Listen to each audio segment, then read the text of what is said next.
সাইফ আলী খানের উপর হামলাকারী মূল অভিযুক্ত সারিফুল ইসলাম শাহজাদকে গ্রেফতার করেছে পুলিশ। কিন্তু এখন কেমন আছেন ছোটে নবাব, কবে বাড়ি ফিরছেন? ফিল্মি দুনিয়ার শুরুতে চোখ রাখবো সেই খবরে।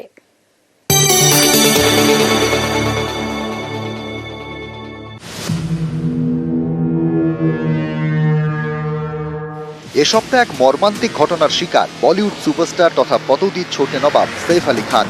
বুধবার মধ্যরাতে সাইফের বান্দ্রার বাড়িতে এক দুষ্কৃতী ঢুকে পড়ে। সে তার ছোট ছেলে জেহারের ঘরে ঢোকার চেষ্টা করলে অভিনেতার ঘুম ভেঙে যায়। তিনি দুষ্কৃতীকে বাধা দেওয়ার চেষ্টা করলে ধস্তাধস্তি হয়, আর ধস্তাধস্তির মধ্যেই একাধিকবার সাইফকে আঘাত করে পালিয়ে যায় ওই দুষ্কৃতী।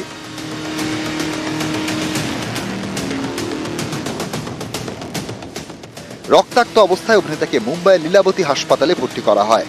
অস্ত্রোপচার হয় তাঁর। গুরুতর আহত সাইফ এখনো ভর্তি রয়েছেন হাসপাতালে, চলছে চিকিৎসা।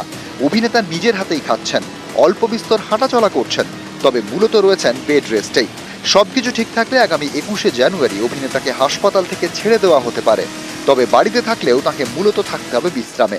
এখনই কাজে যোগ দেওয়া চলবে না। শরীর একটু সুস্থ হলে তারপরে তিনি ফিরতে পারবেন কাজে। এখন সাইফের সঙ্গে দেখা করার অনুমতি দেওয়া হচ্ছে না সকলকে। কাছে যেতে পারছেন কেবল তার মা শর্মিলা ঠাকুর, স্ত্রী করিনা কাপুর খান এবং পরিবারের একান্ত ঘনিষ্ঠ সদস্যরা। সাইফ আলী খানের উপর হামলার ঘটনায় অবশেষে রবিবার হামলাকারীকে গ্রেপ্তার করেছে মুম্বাই ক্রাইম ব্রাঞ্চ। জানা গেছে, ধৃত ব্যক্তি ইতিমধ্যেই নিজের অপরাধের কথা স্বীকার করে নিয়েছে। মুম্বাই পুলিশের তরফে জানানো হয়েছে, অভিনেতার উপর আক্রমণের ঘটনার 3 দিন পর অভিযুক্তকে থানা থেকে গ্রেপ্তার করা হয়েছে।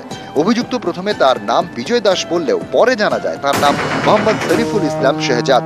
জানা যাচ্ছে অভিযুক্ত একাধিক নাম ব্যবহার করে। তার সঠিক পরিচয় খতিয়ে দেখতে গিয়ে পুলিশ জেনেছে তিনি বাংলাদেশের নাগরিক। তার কাছে পাওয়া নথি তথ্য থেকে জানা গিয়েছে সে বাংলাদেশি। ये जो आरोपी है, यह आरोपी बांग्लादेशी ओरिजिन का है, ऐसा हमारा डाउट है। He doesn't have Indian valid document.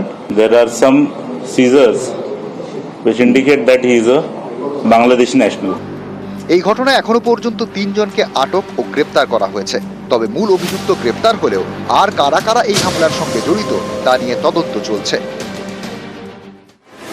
এই মুহূর্তে সারা দেশ জুড়ে সাইফ আলী খানের অসংখ্য অনুরাগী প্রার্থনা করছে দ্রুত সুস্থ হয়ে উঠুক তাদের প্রিয় নায়ক।